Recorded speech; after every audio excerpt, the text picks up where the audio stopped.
Hello, friends, and welcome back to r/ProRevenge. Our first story about an interesting incident at the garden counter. But before we begin, don't forget to subscribe to our channel if you're new here and turn on notifications so you don't miss a new video every single day. Here we go. Mark them all as perennials? Okay. About 10 years ago, I worked at a garden center, big home improvement store that also sold plants, as a plant specialist. Basically, I was paid $10 an hour to arrange plants, trim them, and read the tags to people to explain what they needed to grow. Shade, lots of water, etc. The big box garden center had a policy that any perennials were guaranteed for a full year. If they died for any reason, bring them back for an exchange or your money back. Not a bad deal, except they had a huge problem. I work in upstate New York, where if you can't live over winter at 0 degrees, it isn't a perennial. Well, we got a shipment of tons of plants that in New York were annuals, will die come winter, but in Florida, where they were originally destined, they are perennials because it doesn't get as cold. Me. Hey, lane manager, LM. We need to take out these tags and put them with the annuals. LM. Nope, put them with the perennials. Me. They will all die and be returned. LM. Just do what the tag says. So I did. I load all these plants in the perennial section and continue on with my normal tasks. In walks a guy from a landscape company who we'll call Cheapskate, or CS for short. He always was browsing the partially damaged plants to go put in for people so he could save a few bucks. Wait, what? Why are these annuals marked as perennials? They'll die by September for sure. Me. LM told me to do that. CS. Does the guarantee still apply? Me. Yes, just keep your receipt in the original packaging that says perennial. CS. No crap, calls up coworker. CS has another guy arrive with the truck and they buy all of the mismarked plants, like 15K in plants. They load up and take off the next day. LM. I'm gonna get a huge promotion. We made our biggest sale day ever. Me. I bet in September you're gonna get fired. LM. Why? Me. They're landscapers, and I guarantee you they'll be back in September when all 15,000 worth of plants are dead and they get their money back, since we can't exchange because they'll all be dead or out of stock. LM spent hours asking every employee who the landscaping company was and tried in vain to get them to return them, but no dice. I went back to school end of August, but when I came back the next spring, LM was gone and there was a mandatory training for all staff as to what perennials were and how they needed to be marked. And our second story. Dad, you're a snitch. My dad was a great guy, pretty laid back, but sharp-witted with professional level ball-buster skills. He took everything in stride until you crossed him. This is a tale about one of the poor souls who did. My dad lived across the street from a guy who worked in the same mill as Dad, so he would give Dad a ride to and from work and come over when there was nothing else going on just to hang out. Drank Dad's beer, ate Dad's snacks, what have you. Anyway, Dad quite loudly questioned a company policy that disregarded a state holiday, and they canned him.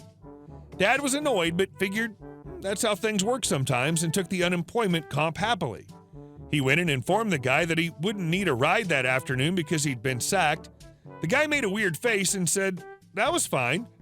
Dad made a mental note of the weird look and went home to start his vacation. Anyway, Dad had been outside playing with my nephew when the guy got home. Dad gave him a friendly wave. It was not returned.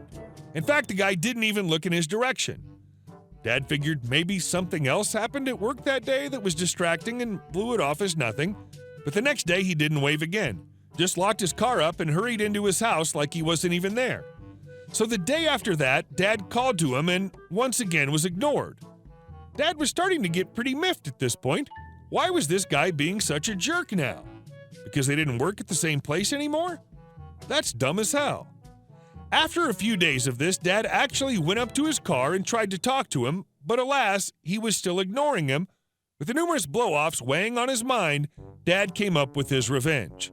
You see, Dad was a drinker. Not a violent, mean drinker, but a daily beer-drinking guy, and so was the guy across the street.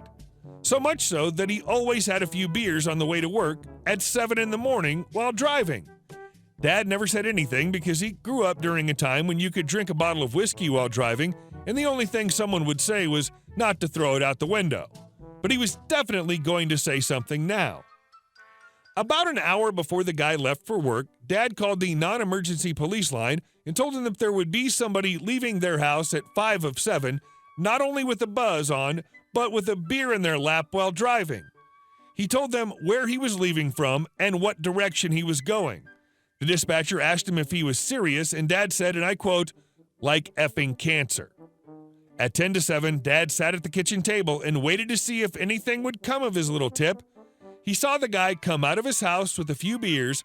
Right on time, he heard the car start, saw him pull out of his parking space, and then heard a siren whoop twice. Dad smiled and went out to the front stoop to watch the show. It was a pretty good one. Apparently, the guy had been busted for DUI a few times, so he was instantly arrested. The car was impounded, and he never saw the guy again. One time, when he was recounting the story to my sister's friend, I laughed and said, "Dad, you're a snitch."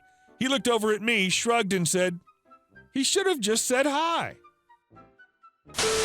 And our third story. I know I authorized overtime, and you worked 4 hours of it, but I'm only approving 1. Last job I had was an overall mess, but the particular manager I had wanted to try and introduce more structure/rules to the place. He'd moved here from out of state, had a long resume of help desk/IT supervisory experience, and at first seemed like a decent, skilled guy. Then came the overtime policy. Previously, overtime was allowed without needing approval because sometimes calls run long, as long as it wasn't excessive. Excessive meant more than 5 hours, and even then all you had to do was explain what took so long, and management was happy to approve it, because sometimes tech stuff gets messy and takes a while.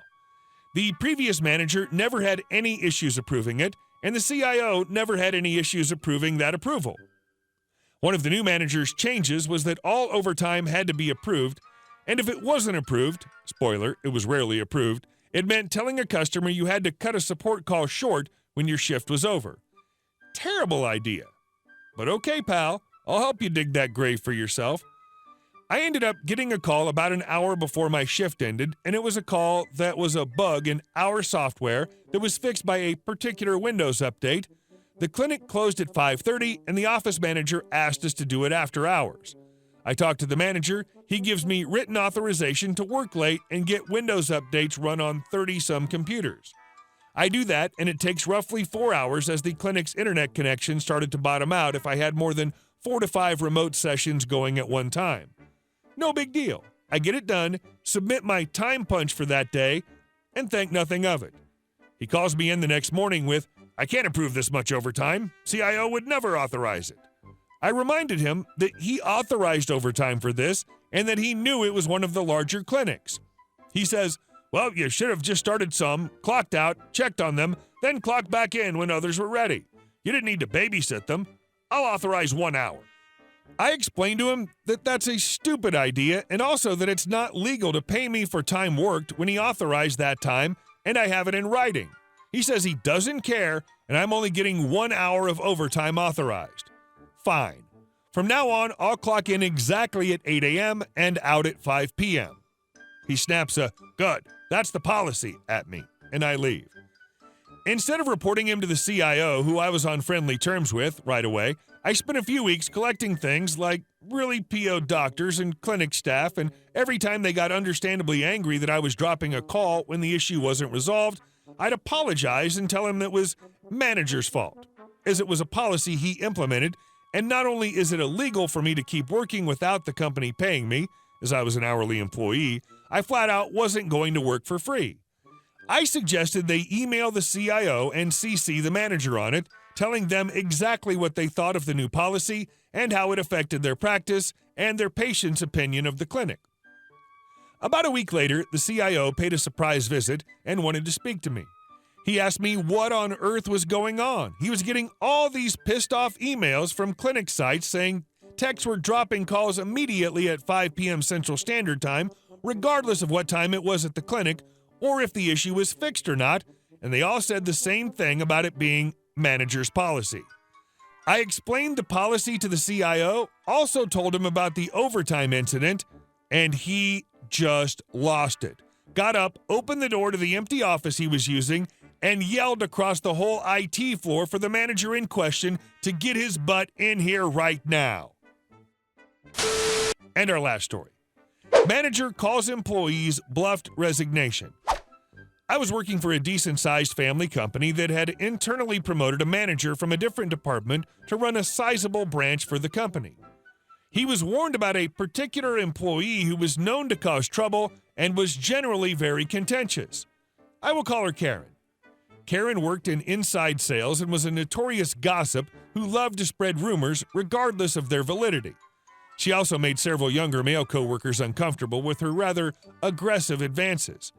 This was mostly mitigated to how particular clothing fit a guy, but occasionally progressed to outright propositions for their mutual lunch breaks. At best, she was okay at her job, but generally made the workplace less than stellar. Karen also had a reputation for annually seeking raises from the prior manager by resigning. This was usually met with some form of concession just to placate her and keep her and her customer base on board. The new manager heard this story, and the passing of the info about Karen just so happened to coincide with a drop in sales, to a small degree the company's and to a larger hers. So to Karen's routine, she walked into the new, inexperienced manager with the news that she simply wasn't going to be able to work there anymore. Unfazed, he immediately reacted with sincere regret that they wouldn't get to work with each other professionally. Karen's confident look immediately shifted to fear. She floundered out a sentence about how she wasn't making what she needed to make, to which the manager totally agreed with her and again reiterated his best wishes in her next opportunity. He then stood and said that he would need something formal written up for HR, but she could do it any time that day. Wasting no time, he immediately sent a glowing note to the staff about losing a true asset to the department and invited everyone to a going-away party in the kitchen that afternoon. At the party, Karen was a woman walking and interacting with guests at her own funeral. I imagine she was wondering how she would go home to her husband and explain that she had quit her job that morning. Fortunately for all, she was far too prideful to admit that it was all a tactic, and that was Karen's last day at the company.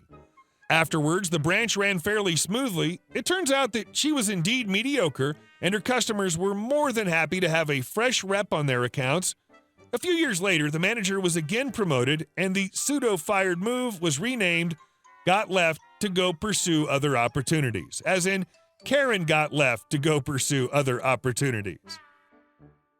Hey guys, thank you all for watching the video. I'll see you in the next one.